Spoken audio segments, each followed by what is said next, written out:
Chemical reactions during exercise. Today, I will talk about two parts in this topic.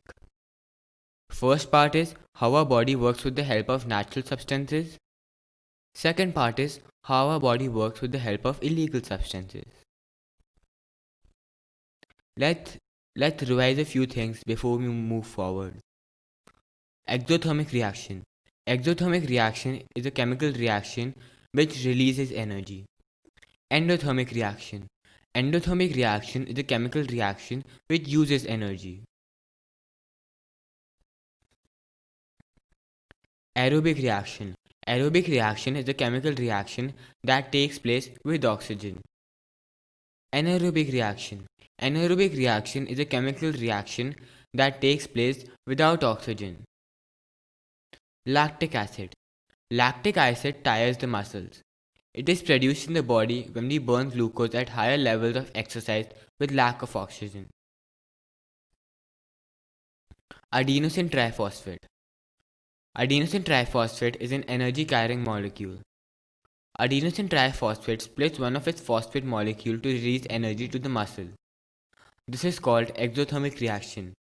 Now that it has one phosphate molecule less, it is called adenosine diphosphate.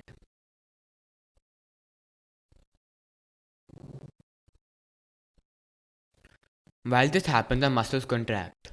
This leads to us in pushing our body harder. Therefore, this is how we are able to exercise. Everything isn't unlimited. Like that, we also don't have unlimited ATP, which can be converted into ADP. You also must have heard that when you exercise, your extra carbohydrates and sugars get burnt. Have you ever wondered how that happens? When we have carbohydrates or sugars, they reverse the reaction of ADP to ATP again. They get that phosphate atom back. This is how ADP is turned back into ATP. This is the endothermic reaction.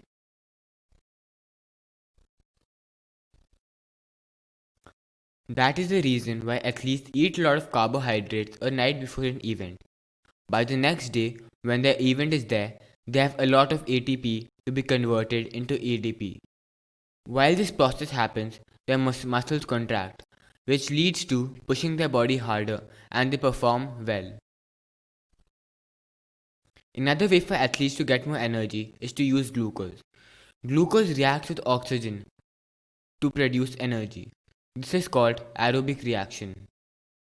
At very high heart rate, glucose converts to lactic acid. This is called anaerobic reaction. Lactic acid, which is produced, is bad for the body as it kills the good enzymes. It also reduces performance.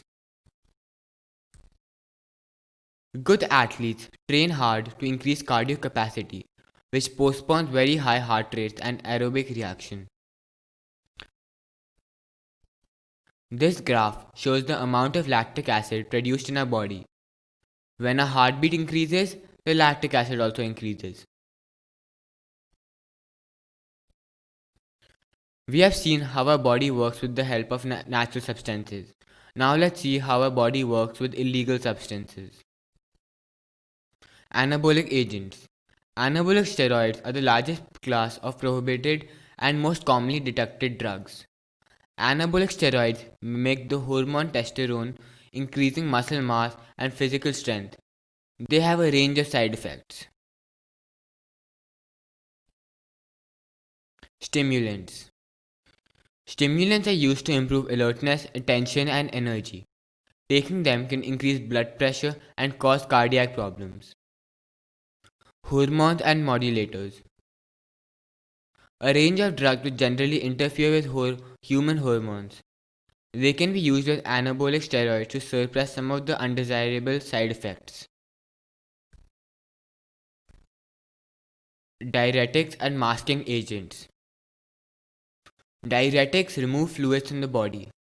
This can also be used by athletes to regulate their body mass as well as reduce their urine, so that there is not enough urine left in the body for a test. Since the drug test can't happen through the urine, there is a very low possibility of the drugs being detected. Masking agents are drugs taken to conceal the presence of illegal drugs in the urine samples. Narcotics. Narcotics reduce pain. Thus, reducing in pain helps the athletes to stretch their body more and mask the pain of the injury. Narcotics can also reduce anxiety, which can be an advantage in some sports. Thank you.